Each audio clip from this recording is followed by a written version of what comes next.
Hello everyone, welcome to study with Shri. देखिए, Uttar Pradesh PCS और RO की प्रीलिम टेस्ट सीरीज चलाई जा रही है 2023 की। ये टेस्ट नंबर आपका 82 है। 81 टेस्ट ऑलरेडी कंप्लीट हो चुका है। प्ले लिस्ट बना रखी है, आप लोग जा करके देख सकते हैं। देखिए, अगर आप किसी भी स्टेट पीसीएस की प्रिपरेशन कर रहे हैं, जैसे कि BPSC, MP PSC, Jharkhand PCS, Chhattisgarh PCS, Uttarakhand PCS, Himachal Pradesh PCS या फिर आरएस, तो आप मेरे टेस्ट सीरीज को देखिए, आपको काफ़ी फ़ायदा होगा। या वनडे एग्जाम की तैयारी कर रहे हैं तो भी आप मेरे टेस्ट सीरीज को देखिए, क्योंकि जो भी क्वेश्चंस हैं वो सभी प्रतियोगिता परीक्षाओं के लिए काफ़ी इंपॉर्टेंट है।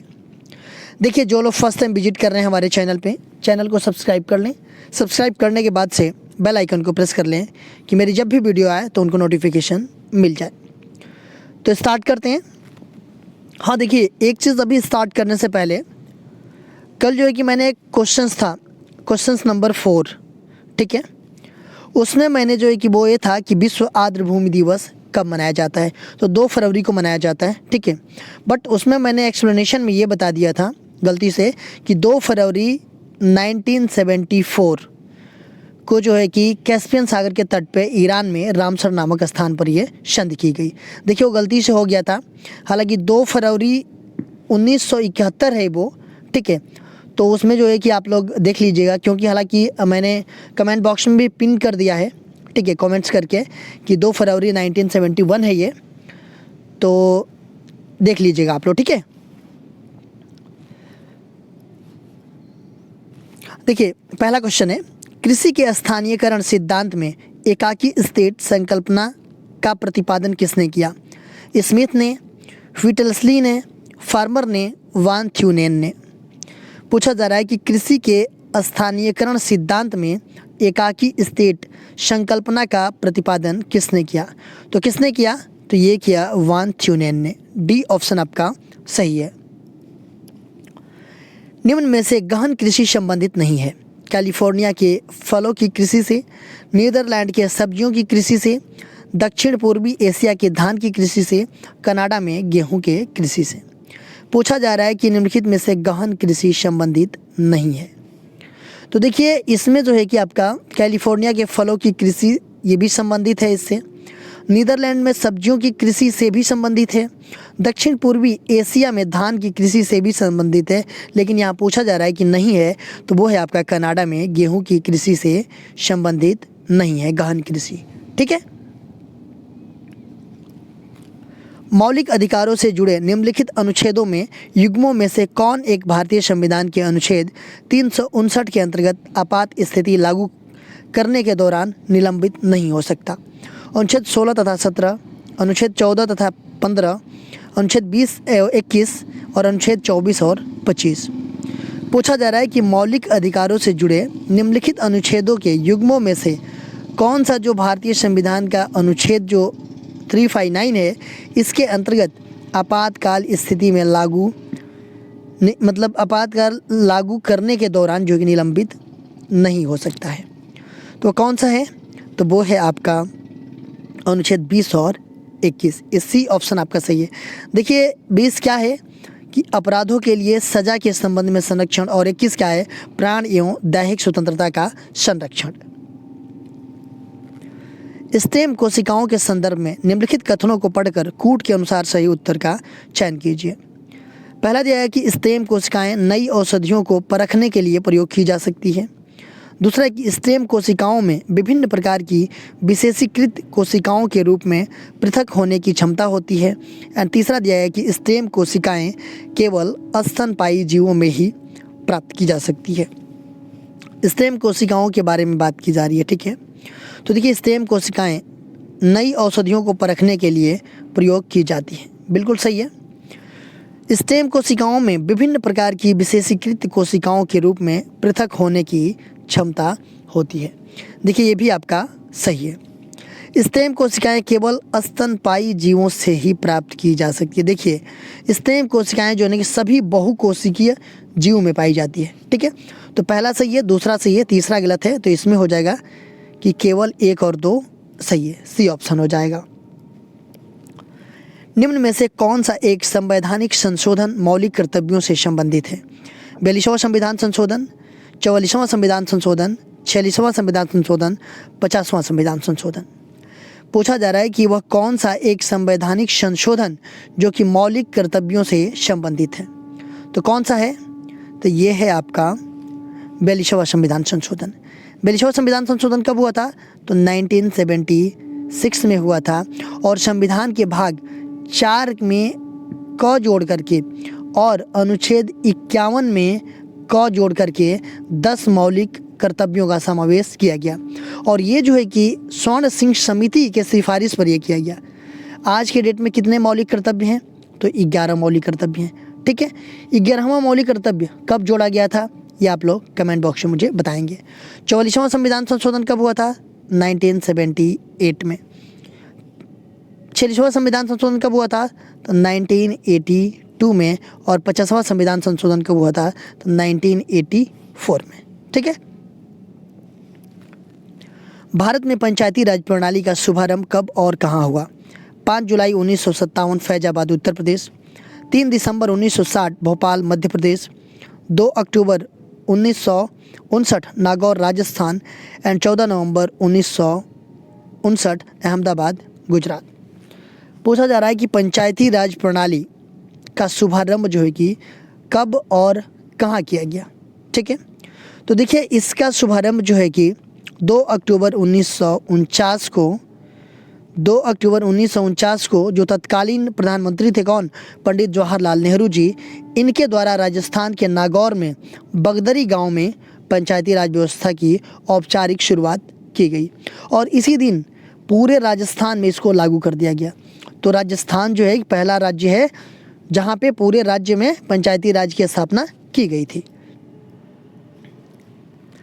अंतर्राष्ट्रीय सौर गठबंधन के संबंध निम्नलिखित कथनों को पढ़कर कूट के अनुसार सही उत्तर का चयन कीजिए।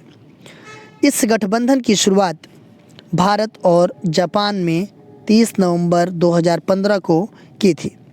इसका मुख्यालय जो है कि पंजाब के अमृतसर में है। बात की जा रही है अंतर्राष्ट्रीय सौर गठबंधन की। देखिए अंतर्राष्ट्रीय सौर गठबंधन की शुरुआत जो है कि भारत और जापान नहीं बल्कि भारत और किसके? फ्रांस ने 30 नवंबर 2005 को किया था। ठीक है, और इसका मुख्यालय कहाँ पे है? तो इसका मुख्यालय जो है कि अमृतसर में नहीं है, हरियाणा गुरुग्राम में है। देखिए यही एक इंटरनेशनल एजेंसी है जिसका मुख्यालय जो है कि उत्तर प्रदेश में है। ठीक है, तो ये हो जाएगा आपका, पहला भी सही नहीं है और नहीं दूसरा भी सही है, तो ये हो जाएगा आपका डी ऑप्शन की, ना तो 1 और ना ही 2। ब्रह्मपुत्र नदी के संबंध में निम्नलिखित कथनों को पढ़कर कूट के अनुसार सही उत्तर का चयन कीजिए। पहला दिया गया कि यह नदी हिमालय के समानांतर उत्तर की ओर बहती है। दूसरा यह है कि यह नदी नामचा बरवा शिखर के समीप पहुंचकर अंग्रेजी के एल आकार जैसा मोड़ बनाकर अरुणाचल प्रदेश में प्रवेश करती है। बात की जा रही है ब्रह्मपुत्र नदी की। देखिए जो ब्रह्मपुत्र नदी है ये जो है कि हिमालय के समानांतर ये उत्तर की ओर नहीं, ये पूर्व की ओर बहती है। ये आपका गलत है।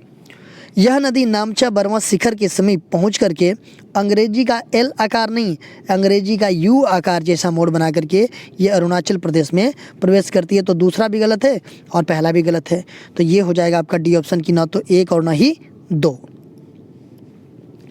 सज्जनगढ़ वन्य जीव अभ्यारण्य के संबंध में निम्नलिखित कथनों को पढ़कर कूट के अनुसार सही उत्तर का चयन कीजिए। पहला दिया गया कि राजस्थान के उदयपुर जिले में स्थित एक अभ्यारण्य है। दूसरा दिया गया कि इस अभ्यारण्य में एक कृत्रिम झील भी है जिसे जियान सागर के नाम से जाना जाता है। बात की जाए सज्जनगढ़ वन्य जीव अभ्यारण्य के संबंध में। ठीक है, ये कहाँ पे है? तो ये जो है कि राजस्थान के उदयपुर जिले में एक अभ्यारण्य है, ये सही है। और इस अभ्यारण्य में एक कृत्रिम झील भी है जिसे हम जियान सागर के नाम से जानते हैं, तो ये भी आपका सही है। तो 1 और 2 दोनों सही है, तो ये हो जाएगा आपका सी ऑप्शन। भगत सिंह के संबंध में निम्नलिखित कथनों को पढ़कर कूट के अनुसार सही उत्तर का चयन कीजिए। पहला दिया गया कि भगत सिंह अराजकतावाद तथा साम्यवाद के प्रति आकर्षित थे। दूसरा है कि इनकलाब जिंदाबाद के पहली बार नारे के रूप में प्रयोग भगत सिंह के द्वारा किया गया था। देखिए भगत सिंह अराजकतावाद तथा साम्यवाद के प्रति आकर्षित थे, बिल्कुल सही है कि अराजकतावाद और साम्यवाद के प्रति आकर्षित थे भगत सिंह। और जो इनकलाब जिंदाबाद का नारा है ये पहली बार जो है कि भगत सिंह के द्वारा ही प्रयोग किया गया था। तो पहला भी सही है और दूसरा भी सही है, तो ये हो जाएगा आपका सी ऑप्शन की 1 और 2 दोनों सही है।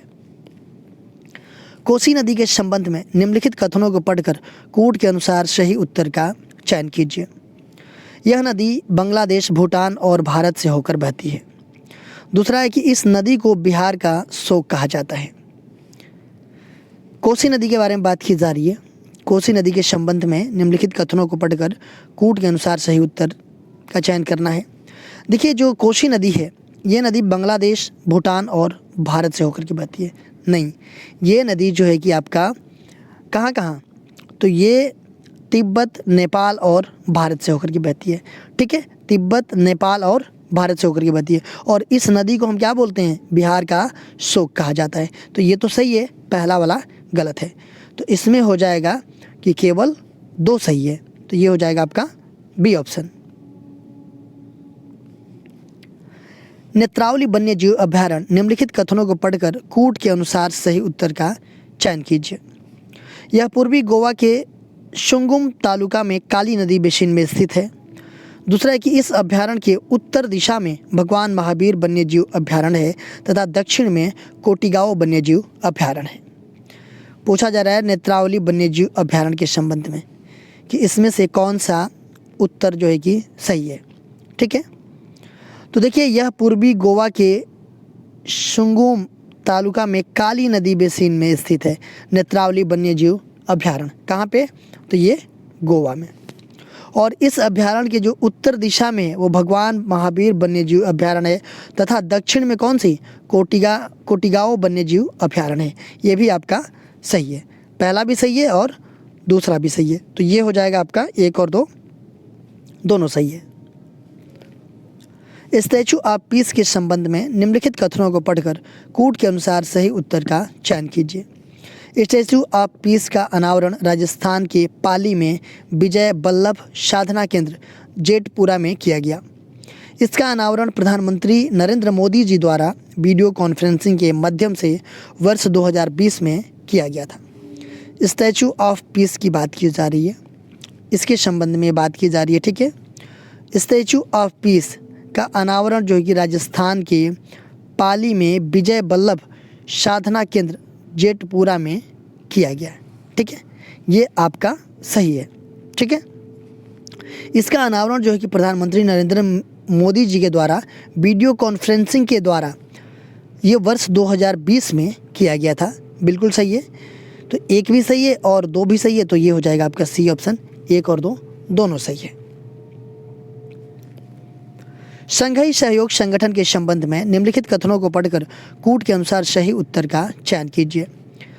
संघाई सहयोग संगठन यह एक अस्थायी अंतर सरकारी अंतर्राष्ट्रीय संगठन है। दूसरा कि इसकी स्थापना 15 जून 2001 को संघाई में हुई थी।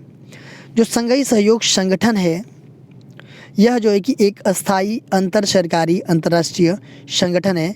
बिल्कुल सही है। और इसकी स्थापना जो है कि चीन, कजाकिस्तान, किर्गिस्तान, रूस, तजाकिस्तान और उज्बेकिस्तान के द्वारा जो है कि 15 जून 2001 को संघाई में किया गया था। और इसका हेडक्वार्टर कहाँ पे है? तो इसका हेडक्वार्टर बीजिंग, चीन में है। तो पहला भी सही है और दूसरा भी सही है। तो ये हो जाएगा सी ऑप्शन, 1 और 2 दोनों सही है। सूची फर्स्ट को सूची सेकंड से सम्मिलित कीजिए तथा सूचियों के नीचे दिए गए कूट का प्रयोग करके सही उत्तर कर चयन कीजिए। देखिए, अगर हम बात करें कुकी विद्रोह की, तो कुकी विद्रोह कहाँ पे हुआ था? तो ये हुआ था आपका त्रिपुरा में। कुका विद्रोह ये कहाँ पे हुआ था? तो ये आपका पंजाब में हुआ था। पबना कृषक विद्रोह ये कहाँ पे हुआ था? तो ये आपका बंगाल में हुआ था। और बिरसा मुंडा विद्रोह जो है कि आपका कहाँ पे? तो ये बिहार में हुआ था। तो ये हो जाएगा 4123। 4123 कौन सा है? तो ये हो जाएगा आपका बी ऑप्शन। कर्नाटक के होयसल मंदिर के संदर्भ में निम्नलिखित कथनों को पढ़कर कूट के अनुसार सही उत्तर का चयन कीजिए। कर्नाटक का होयसल मंदिर बेसर शैली के अंतर्गत आता है। दूसरा कि इस मंदिर को 12वीं शताब्दी में बनाया गया था। जो कर्नाटक का होयसल मंदिर है ये जो है कि बेसर शैली के अंतर्गत आता है। ठीक है, बिल्कुल सही है कि ये कर्नाटक का जो होयसल मंदिर है ये बेसर शैली के अंतर्गत आता है और इस मंदिर को 12वीं शताब्दी में बनाया गया था। ये भी आपका सही है। तो ये हो जाएगा आपका सी ऑप्शन, 1 और 2 दोनों सही है। साहित्य एवं साहित्यकार का गलत युग्म पहचानिए। मृच्छकटिकम, शूद्रक, कादम्बरी, बाणभट्ट, लीलावती, भास्कराचार्य, मुद्रा राक्षस, ब्रह्मगुप्त। देखिए इसमें कुछ चीज़ें हैं, जैसे मान लीजिए मृच्छकटिकम, इसके रचयिता कौन है? तो इसके रचयिता जो है कि शूद्रक हैं। कादम्बरी के रचयिता कौन है? तो इसके रचयिता बाणभट्ट हैं। लीलावती के रचयिता कौन है? तो भास्कराचार्य हैं। और मुद्रा राक्षस के रचयिता कौन है? तो ब्रह्मगुप्त नहीं है, ये जो है कि विशाखदत्त हैं। इसमें पूछा जा रहा है गलत, तो गलत कौन सा हो जाएगा? ये। महमूद गजनवी के संदर्भ में निम्नलिखित कथनों को पढ़कर कूट के अनुसार सही उत्तर का चयन कीजिए। इसने भारत पर कुल 12 बार आक्रमण किया था। इसके दरबार में इतिहासकार उत्बी रहते थे। मोहम्मद गजनवी के संदर्भ में बात की जा रही है कि इसमें से सही उत्तर चुनना है आपको। तो मोहम्मद गजनवी भारत पर कितने बार आक्रमण किया था? तो मोहम्मद गजनवी ने भारत पर कुल जो है कि 12 बार आक्रमण किया था। ठीक है, 12 बार नहीं किया था, ये जो है कि 17 बार आक्रमण किया था। ठीक है, और इसके दरबार में जो है कि कौन इतिहासकार जो है कि उत्बी रहते थे। तो पहला वाला तो गलत है, दूसरा सही है। तो इसमें हो जाएगा कि केवल 2 सही है। मूल अधिकार व उनसे संबंधित अनुच्छेद का गलत युग्म पहचानिए। समानता का अधिकार अनुच्छेद 14 से 18, संस्कृति और शिक्षा का अधिकार अनुच्छेद 29 से 30, धार्मिक स्वतंत्रता का अधिकार 23 से 24 एवं स्वतंत्रता का अधिकार 19 से 22। इसमें आपको गलत पहचानना है। देखिए समानता का अधिकार अनुच्छेद कहाँ से कहाँ तक है इसका वर्णन किया गया है? तो 14 से 18 तक वर्णन किया गया है। संस्कृति और शिक्षा का अधिकार ये अनुच्छेद 29 से 30 तक वर्णन किया गया है। और धार्मिक स्वतंत्रता का अधिकार जो है इसको जो है कि 23 से 24 नहीं है, ये है आपका 25 से 28, अनुच्छेद 25 से 28 में जो है कि धार्मिक स्वतंत्रता का अधिकार के बारे में वर्णन किया गया है। 23-24 में किसका वर्णन किया गया है? तो 23-24 में शोषण के विरुद्ध अधिकार का वर्णन किया गया है। और धार्मिक ये स्वतंत्रता का अधिकार जो है कि 19 से 22 तक है। तो गलत कौन सा है? तो ये सी ऑप्शन है। निम्नलिखित कथनों को पढ़कर कूट के अनुसार सही उत्तर का चयन कीजिए। पहला दिया गया कि बेसिन की संधि के अनुसार पेशवा ने गुजरात, ताप्ती तथा नर्मदा के मध्य के प्रदेश तथा तुंगभद्रा नदी के समीपवर्ती प्रदेश जिनकी आय 26 लाख थी कंपनी को दे दिया। दूसरा है कि पेशवा ने निजाम के चौथ प्राप्त करने का अधिकार छोड़ दिया। देखिए इसमें पूछा जा रहा है कि सही उत्तर पूछा जा रहा है। ठीक है, तो बेसिन की संधि के अकॉर्डिंग अगर देखा जाए तो पेशवा ने गुजरात, ताप्ती तथा नर्मदा के मध्य के प्रदेश तथा तुंगभद्रा नदी के समीपवर्ती प्रदेश जिनकी आय 26 लाख थी कंपनी को दे दिया। ये सही है आपका। ठीक है, दूसरा है कि पेशवा के निजाम से चौथ प्राप्त करने का अधिकार छोड़ दिया। ये भी आपका सही है। तो ये हो जाएगा आपका 1 और 2 दोनों सही है। देखिए क्वेश्चन पूछा गया था आप लोगों से पिछले वीडियो में कि भारत का संविधान निम्नलिखित अनुच्छेदों में से किस एक के अंतर्गत एक निर्वाचन आयोग का प्रावधान करता है? अनुच्छेद 321 के अंतर्गत, अनुच्छेद 322 के अंतर्गत, अनुच्छेद 323 के अंतर्गत, अनुच्छेद 324 के अंतर्गत। जो भारत का संविधान है वो किस अनुच्छेद में से, मतलब किस अनुच्छेद के अंतर्गत निर्वाचन आयोग का प्रावधान करता है? तो देखिए वो करता है अनुच्छेद 324 के अंतर्गत। देखिए सांसद हुए राज्य विधानमंडल, राष्ट्रपति, उपराष्ट्रपति, इन पदों के निर्वाचनों के अधीक्षण, निर्देशन एवं नियंत्रण के लिए जो है कि निर्वाचन आयोग का प्रावधान किया गया है अनुच्छेद 324 के अंतर्गत। आज का क्वेश्चन देख लेते हैं। ड्रिफ्ट मैदान का निर्माण कैसे होता है? समुद्री लहरों के निक्षेप से, हवा द्वारा लाई गई धूल के निक्षेप से, महाद्वीपीय हिमानी निक्षेप से, नदियों द्वारा लाए गए मलबा के निक्षेप से। ड्रिफ्ट मैदान का निर्माण जो है कि कैसे होता है आप लोगों को कमेंट बॉक्स में बताना है इसका आंसर मैं नेक्स्ट वीडियो में आप लोगों को बताऊंगा। देखिए आप हमारे चैनल को सब्सक्राइब कर लीजिए। सब्सक्राइब करने के बाद से बेल आइकन को प्रेस कर लीजिए कि मेरी जब भी वीडियो आए तो आपको नोटिफिकेशन मिल जाए। मेरा दूसरा चैनल है श्री GS पॉइंट, आप इसको भी सब्सक्राइब कर लीजिए। फेसबुक पे मेरा पेज है स्टडी विद श्री के नाम से और इंस्टाग्राम पे हमारी आईडी है study with Shri 25 and Shri GS point. Telegram पे हमारा चैनल है स्टडी विद श्री, आपको डिस्क्रिप्शन में इन सब का लिंक मिल जाएगा, वहाँ पे क्लिक करते आप यहाँ पे पहुँच जाएंगे। तो इन सब सारे जगहों से कनेक्ट हो जाइए, क्योंकि इन सब सारे जगहों से स्टडी से रिलेटेड चीज़ें पोस्ट की जाती है जिससे आप लोगों को फ़ायदा पहुँच सकता है। दोस्तों वीडियो अच्छी लगती है तो एक लाइक कर दिया कीजिए, एक अच्छा सा कमेंट्स कर दिया कीजिए। अगर वीडियो अच्छी नहीं लगती है तो आप लोग डिसलाइक कर दिया कीजिए और कमेंट बॉक्स में मुझे बताइए कि डिसलाइक क्यों किया। वीडियो देखने के लिए धन्यवाद।